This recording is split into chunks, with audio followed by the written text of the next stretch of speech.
Dobell has been in my life, in one sense, for all my life. Like him, I'm a Newcastle boy, so I grew up seeing many of his paintings in the local art gallery, and occasionally would go to Wangi Wangi, about 45 minutes south of Newcastle, on the shores of Lake Macquarie, where Dobell lived the latter years of his life. So William Dobell has always had a presence in my life. It was only when I moved to Wangi Wangi, and there were a whole bunch of questions about, well, why did Dobell come here, that I set off on this journey to write Bill. I think to most people, particularly older Australians, William Dobell is synonymous with the Archibald Prize. The two are almost interchangeable. Dobell, Archibald, Archibald, Dobell, because his painting that won the 1943 prize, the portrait of his friend Joshua Smith, is still the most controversial portrait to ever win Australia's most famous portrait prize. I mean, it had an entire nation talking, and it ended up in court. And this sensational court case, in effect, put art on trial to say, well, was this a portrait? Was this a caricature? So this got everyone talking. It still gets people talking about what Dobell created, about his legacy, and who this bloke was.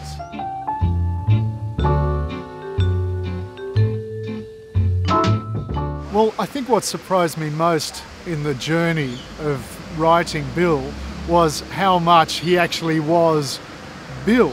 Most people know him as William Dobell, or simply Dobell, or Sir William Dobell.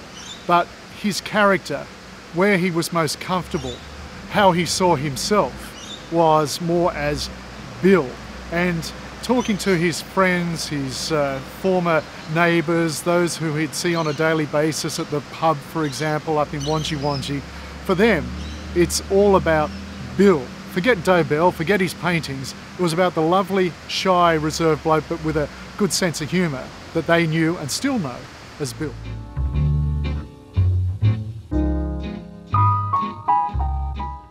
I think Dobell would have been in two minds about this book. I think Dobell, the portrait artist, Sir William Dobell, would have hated this book.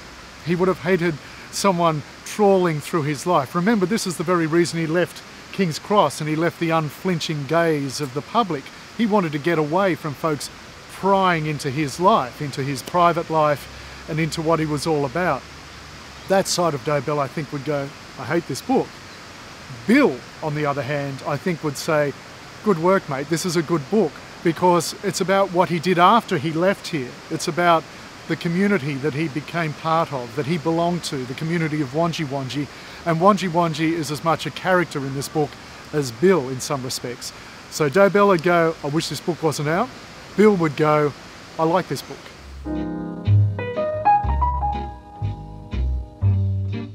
There are so many questions I'd love to ask, dearly love to ask William Dobell if he were alive today.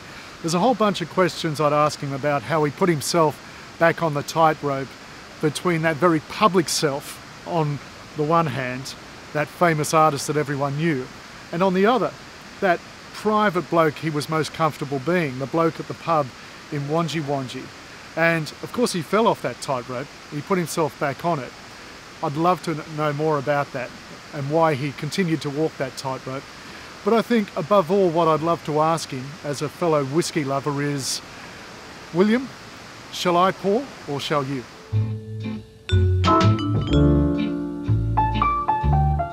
Well, I called the book Bill because in effect that's who he was, that's how he's remembered in Wangi Wangi. I guess to most people he's Dobell. That's the name daubed at the bottom of some of those incredibly famous paintings. To others he's Sir William Dobell, famous portraitist. But where he was most comfortable, where he found himself again, in Wangi Wangi, he was and he remains Bill. That's how people refer to him still, his mates, his former neighbours, those who drank with him at the pub.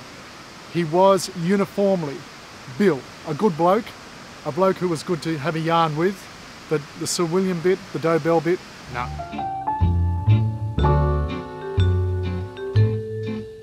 William Dobell lived through, observed and recorded through his brushes and pencils an extraordinary time in Australian history. a vastly changing nation, changing people. He grew up, of course, in the early 20th century.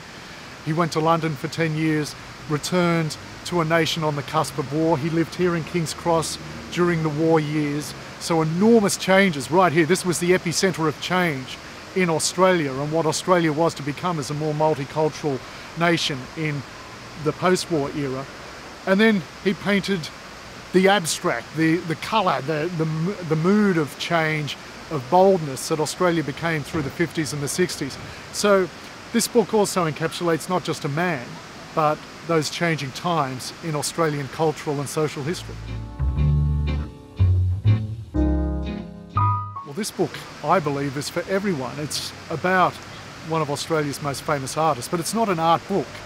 It is, in one sense, a portrait of Australia's best known and arguably greatest portraitist, about his life, how he created, and the world in which he created.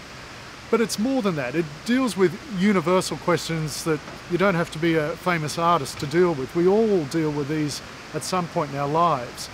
That question of where you chase a prize, where you seek something so badly, and when you finally grasp it, for whatever reason it turns to dust in your hands. It's not what you expected. And worse than that, the dust starts to poison you. The thing you sought was suddenly the thing destroying your life. What do you do in that moment when you seize that and everyone else goes, aha, you've made it, you've got what you wanted, and suddenly you feel hollow and lost? And it's a book about what you do then, how you do rebuild yourself, how you redefine yourself, how you find yourself once more, find yourself in the unlikeliest of places, places such as Wangi Wangi.